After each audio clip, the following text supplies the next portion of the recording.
क्या क्वेश्चन, प्रकाश के परावर्तन तो अपवर्तन के क्या है ऑब्जेक्टिव क्वेश्चन। ठीक है, तो सबसे पहले क्या, दाढ़ी बनाने के लिए किस प्रकार का दर्पण का उपयोग किया जाता है, दाढ़ी बनाने के लिए। ठीक है, तो दाढ़ी बनाने के लिए क्या उपयोग किया जाता है, अवतल दर्पण का उपयोग किया जाता है, क्योंकि ये क्या करता है, छोटे चीज को बड़ा दिखाता है ना, इसलिए किस दर्पण का उपयोग करता है, अवतल दर्पण का। ठीक है, फिर बोला कौन सा पदार्थ लेंस के लिए प्रयुक्त होता है, कौन सा पदार्थ है जो लेंस के लिए प्रयुक्त होता है। तो कांच क्या करते हैं, कांच जो होता है वो लेंस के लिए प्रयुक्त होता है, लेंस में क्या लगा रहता है, कांच ही लगा रहता है, तो कांच क्या होता है, लेंस के लिए प्रयुक्त होता है। ठीक है, फिर बोला निर्वात में प्रकाश की चाल होता है, तो निर्वात में प्रकाश की चाल कितना होता है, 3 × 10⁸ मीटर पर सेकंड, है ना, 3 × 10⁸ मीटर पर सेकंड क्या होता है, निर्वात में प्रकाश की चाल होता है। फिर परावर्तन के कोण के नियम से निर्धारित होता है, परावर्तन के कोण के नियम में क्या पता था, यही था परावर्तन के कोण के नियम, है ना। इसमें क्या बताता है कि आपतन कोण, इधर से जो कोण आ रहा है, और परावर्तन कोण दोनों क्या होता है, हमेशा बराबर होता है। क्या होता है, दोनों बराबर होता है। तो यहाँ लिखा है आपतन कोण और परावर्तन कोण क्या है, बराबर है। ठीक है, फिर अगर दूसरा ऑप्शन दे देगा कि आपतन कोण परावर्तन कोण तथा दोनों बिंदु पर डाला गया अभिलंब क्या है, तीनों एक ही तल में है, तो वो भी सही है। ठीक है, तो ऑप्शन में देख लेना क्या रहेगा। अभी फिलहाल क्या, आपतन कोण और परावर्तन कोण क्या होता है, बराबर होता है। ठीक है, फिर बोला कि प्रकाश की किरणें गमन करती है, प्रकाश की किरणें कैसे गमन करती है, ऐसे करता है या ऐसे करता है। तो प्रकाश की किरणें हमेशा क्या होता है, सीधा गमन करता है। क्या होता है, सीधा गमन करता है। तो याद रखना कि प्रकाश की किरणें गमन करती है किस रेखा में, तो सीधी रेखा में, है ना।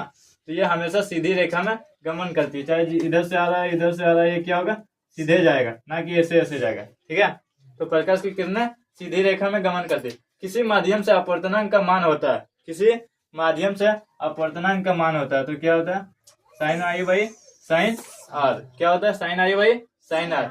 फिर बोला प्रकाश के नियम, प्रकाश के अपवर्तन के कितने नियम है, तो प्रकाश के अपवर्तन के कितने नियम है, 2, और परावर्तन के कितने हैं, 2।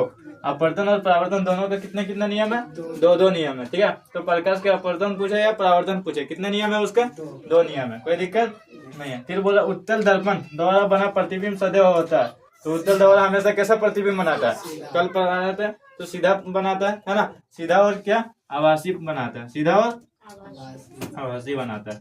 ठीक है, और अवतल दर्पण क्या करता है, वास्तविक एवं उल्टा बनाता है। ठीक है, तो उत्तल दर्पण पूछेगा तो सीधा आभासी, और अवतल दर्पण वास्तविक और उल्टा। ठीक है, फिर बोला समतल दर्पण द्वारा बना प्रतिबिंब होता है, तो समतल दर्पण भी कैसा बनाता है, आभासी प्रतिबिंब बनाता है। कैसा बनाता है, आभासी प्रतिबिंब। एक गोलीय दर्पण की वक्रता त्रिज्या 20 सेंटीमीटर है, गोलीय दर्पण है ना, उसकी वक्रता त्रिज्या कितना सेंटीमीटर है, यहाँ एफ होता है और यहाँ क्या होता है, सी को वक्रता त्रिज्या बोलते हैं, है ना। तो बोला वक्रता त्रिज्या 40 सेंटीमीटर है, तो फोकस दूरी क्या होगा, तो यहाँ अगर 40 सेंटीमीटर है तो इसका आधा फोकस दूरी है, तो इसका आधा होगा, है ना, यानी कि 40/2 हो जाएगा, 40/2 कितना आ जाएगा, 20 सेंटीमीटर। कितना आ जाएगा, 20 सेंटीमीटर। याद रखना, एक गोलीय दर्पण की वक्रता त्रिज्या अगर दिया रहेगा तो फॉर्मूला होता है F बराबर R/2, F बराबर R/2, यानी कि R का जो आएगा उसका आधा क्या होता है, फोकस होता है। ठीक है, तो R कितना था, 40 था, तो 40/2 कर दिया तो कितना आ गया, 20 सेंटीमीटर, यानी कि इसका फोकस दूरी कितना हो जाएगा, 20 सेंटीमीटर। ठीक है, और फोकस दूरी दिया रहेगा और वक्रता त्रिज्या निकालना रहेगा, तो क्या करना, फोकस दूरी दिया रहेगा, ठीक है, और वक्रता त्रिज्या निकालना रहेगा, तो फॉर्मूला लिखना R बराबर 2F। क्या लिखना, R बराबर 2F, 2 रहेगा, जितना फोकस दिया रहेगा दोनों को गुना कर देगा तो यहाँ इसका डबल हो जाएगा। ठीक है, तो निकल जाएगा, तो कोई दिक्कत नहीं है। अब अगला क्वेश्चन, फोकस पर अभिसारित करने वाला किरण पुंज परावर्तन के बाद समांतर किरण पुंज किस दर्पण में बदल जाता है, तो किस दर्पण में बदल जाता है, अवतल दर्पण और उत्तल दर्पण दोनों में बदल जाता है। ठीक है, फिर अगला क्वेश्चन, तेल लगा कागज होता है, तेल लगा कागज होता है, ठीक है, ऐसे सिंपल कागज लेंगे तो उसमें इस पार से उस पार नहीं दिखाई देगा, है ना, लेकिन उसमें थोड़ा सा तेल लगा दे तो क्या होगा, इस पार से उस पर दिखाई देने लगता है ना, लेकिन धुंधला धुंधला दिखाई देता है ना, कांच जैसा नहीं दिखाई देगा, धुंधला धुंधला दिखाई देता है, इसलिए इसे क्या कहेंगे, पारभाषक कहेंगे। क्या कहेंगे, पारभाषक कहेंगे। ठीक है, पारदर्शक नहीं कहेंगे, क्या कहेंगे, पारभाषक। पारदर्शक कांच हो गया जिससे स्पष्ट दिखाई देता है। ठीक है, फिर हो गया, एक डायऑप्टर उस लेंस की क्षमता होती है जिसकी फोकस दूरी होती है, एक डायऑप्टर किसका फोकस दूरी, किसकी क्षमता होती है, जिस लेंस की फोकस दूरी कितना हो, 1 मीटर हो, कितना हो, 1 मीटर हो। ठीक है, फिर आ गया, यदि अपवर्तन कोण I तथा परावर्तन कोण R हो तो इसका मान क्या होगा, तो बोले कि आपतन कोण और परावर्तन कोण क्या होता है, सदैव बराबर होता है। तो आपतन कोण आई है और परावर्तन कोण आर है, तो आई बराबर आर हो जाएगा, है ना, क्योंकि दोनों क्या बराबर है। फिर बोला किसी बीम का वास्तविक तथा समान साइज का प्रतिबिंब प्राप्त करने के लिए बीम को अवतल दर्पण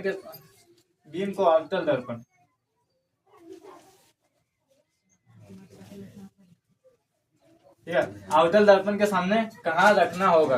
तो अवतल दर्पण ऐसा होता है ना। तो हम लोग क्या जानते हैं, यहाँ से यहाँ एफ होता है और यहाँ से यहाँ सी होता है, और सी को ही क्या बोलते हैं, 2F बोलते हैं, है ना।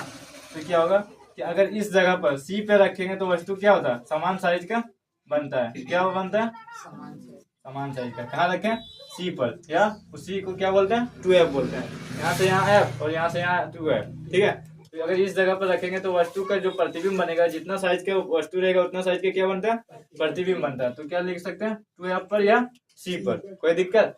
फिर अगला क्वेश्चन, मोटर गाड़ी के हेडलाइट में किस दर्पण का उपयोग होता है। मोटर गाड़ी जानता है, उसमें हेडलाइट रहता है जिससे बत्ती है ना जलता है, तो उसमें कौन सा दर्पण लगा रहता है, तो अवतल दर्पण लगा रहता है। कौन सा दर्पण लगा रहता है, अवतल दर्पण। ये किरण को क्या करता है, फैला देता है ना, इसलिए उसका उपयोग होता है। फिर मोटर गाड़ी के साइड मिरर यानी कि आईना जो होता है वो पीछे देखने के लिए, उसमें कौन सा दर्पण का उपयोग किया जाता है, तो उसमें उत्तल दर्पण का उपयोग किया जाता है। किसका, उत्तल दर्पण, क्योंकि ये क्या करता है, अपने बहुत बड़े क्षेत्र को, पीछे के बहुत बड़े क्षेत्र को क्या करता है, दिखाता है ना, छोटा करके दिखाता है। इसलिए साइड मिरर में किसका उपयोग होता है, उत्तल दर्पण, और हेडलाइट में अवतल दर्पण, ठीक है। फिर हीरा का अपवर्तनांक है कितना, 2.42। हीरा का अपवर्तनांक कितना, 2.42। सिनेमा के पर्दे पर किस प्रकार के प्रतिबिंब बनता है, तो सिनेमा के पर्दे में क्या बोला था, पर्दे पे किस प्रकार का प्रतिबिंब उतारा जा सकता है, तो वास्तविक। तो इसमें किस प्रकार का प्रतिबिंब होना चाहिए, वास्तविक, ठीक है। सिनेमा के पर्दे पे किस प्रकार का रहता है, वास्तविक प्रतिबिंब। फिर उत्तल लेंस की क्षमता होती है, तो उत्तल लेंस की क्षमता हमेशा क्या होता है, धनात्मक होता है, और अवतल लेंस का ऋणात्मक होता है। उत्तल लेंस का धनात्मक और अवतल लेंस का ऋणात्मक होता है, ठीक है।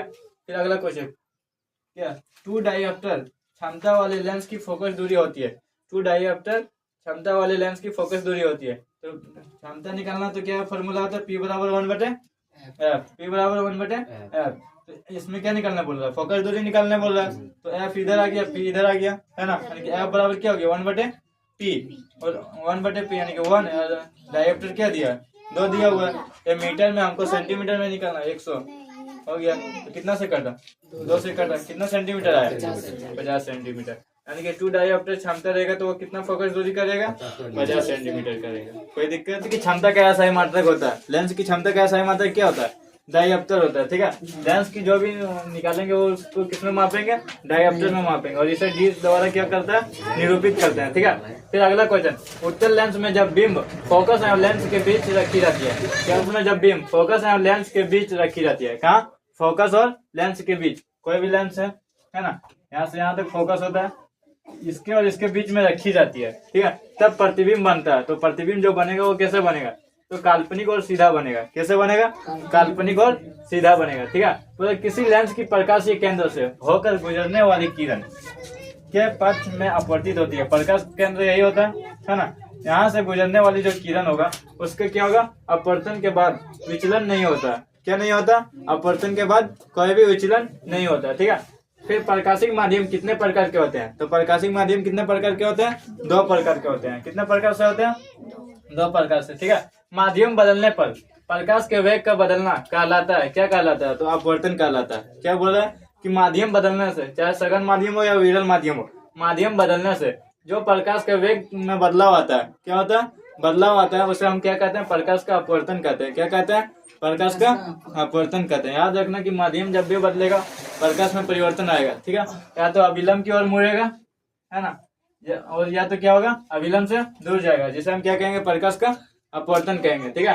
फिर पानी से भरी बाल्टी की गहराई कम दिखाई देती है ना। जब पानी से भरा मतलब बाल्टी भरा होता है तो क्या होता है, उसका गहराई थोड़ा कम नजर आता है। वो किसके कारण आता है, तो इसके कारण है अपवर्तन। क्या है इसके कारण, अपवर्तन। बाल्टी में, भरी बाल्टी में क्या होता है कि एक सिक्का डुबा दो, ठीक है, बाल्टी में पूरा पानी में भरा हुआ है, उसमें एक सिक्का डुबा देंगे तो सिक्का क्या होता है, ऊपर उठा हुआ नजर आता है कि नहीं। तो ये किसके कारण होता है, अपवर्तन के कारण। पानी में छड़ी डुबाने से छड़ी क्या होता है, टेढ़ा नजर आता है कि नहीं। वो किसके कारण होता है? अपवर्तन के कारण। ऐसा कुछ भी रहेगा बन जाएगा, ठीक है। फिर बोला किस दर्पण का दृष्टि क्षेत्र बड़ा होता है, तो किस दर्पण का दृष्टि क्षेत्र बड़ा होता है? जिसमें अधिक देख सकते हैं तो उत्तल दर्पण, है ना। इसलिए इसको क्या करते हैं? साइड मिरर के रूप में लगाते हैं, है ना, ताकि पीछे के बहुत बड़े भाग को क्या कर सकते हैं? दिखा सकते हैं, ठीक है। फिर आ गया सोलर कुकर में प्रयोग किया जाता है, तो सोलर कुकर में प्रयोग किया जाता है कौन सा दर्पण? अवतल दर्पण। सोलर कुकर में अवतल दर्पण का उपयोग किया जाता है। और सोलर कुकर का उपयोग क्या है? खाना बनाने में। क्या करता है इसका?